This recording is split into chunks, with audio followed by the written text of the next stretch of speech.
শুভ সকাল বন্ধুরা, তুই দেখতেই পাচ্ছ রান্না বসিয়ে দিয়েছি। সমস্ত আশিপাশি কাজ করে চলে আসলাম রান্না করতে। বাসি কাপড়টা পাল্টিয়ে দিয়ে আর এদিকে দেখো ডাল ভাত বসিয়ে দিয়ে এত দামের বেগুন কেটে দেখি বেগুনের মধ্যে পোকা, তো বেগুনটা ফেলে দিয়েইনি। বেগুনটা পোকা জায়গাটা ফেলে দিয়ে বেগুনটা কেটে নিলাম আর একটা আলু কেটে নিচ্ছি, একটাই ছেলে মেয়ের জন্য। কারণ আমার ছেলে মেয়ের ডাল আর আলু ভাজি বেগুন ভাজি হলে সুন্দর ভাত খেয়ে নেবে, আর ওদের সকালের খাওয়াটা না হলে সারাদিনেও খাওয়া দাওয়া হবে না। যাই হোক, তো আমি কিন্তু ডাল আলু ভাজি বেগুন ভাজি ভাতটা রান্না করে আমি চলে যাব কতগুলি কাপড় ভিজিয়েছি সেগুলো ধুতে। আর তোমাদের দাদাভাই চিংড়ি মাছ এনে দিয়ে গেছে এইমাত্র, তো চিংড়ি মাছ দিয়ে বাঁধাকপি দিয়ে মা রান্না করবো। আর আমার ছেলে মেয়ে প্রাইভেট থেকে এসছে, তো ওদেরকে চান টান করিয়ে দিয়ে কাপড় দিয়ে আমিও নিজে স্নান করে চলে আসলাম বন্ধুরা। তো একবারই আমি জামাটা যেটা পরে যাব সেটাই পরে নিয়েছি, আর বারবার পাল্টাতে হবে না, যেহেতু পুজো দেবো না মা দেবে।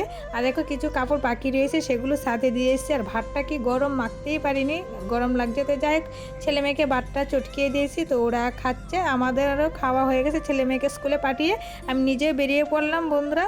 তো ভিডিওটা ভালো লাগলে অবশ্যই একটা লাইক করে কমেন্ট করে চ্যানেলটাকে সাবস্ক্রাইব করে আমার পাশে থেকে। আমি পাড়াতে যেতে থেকে তোমরা তাড়াতাড়ি চ্যানেলটাকে সাবস্ক্রাইব করতে থাকো। টাটা।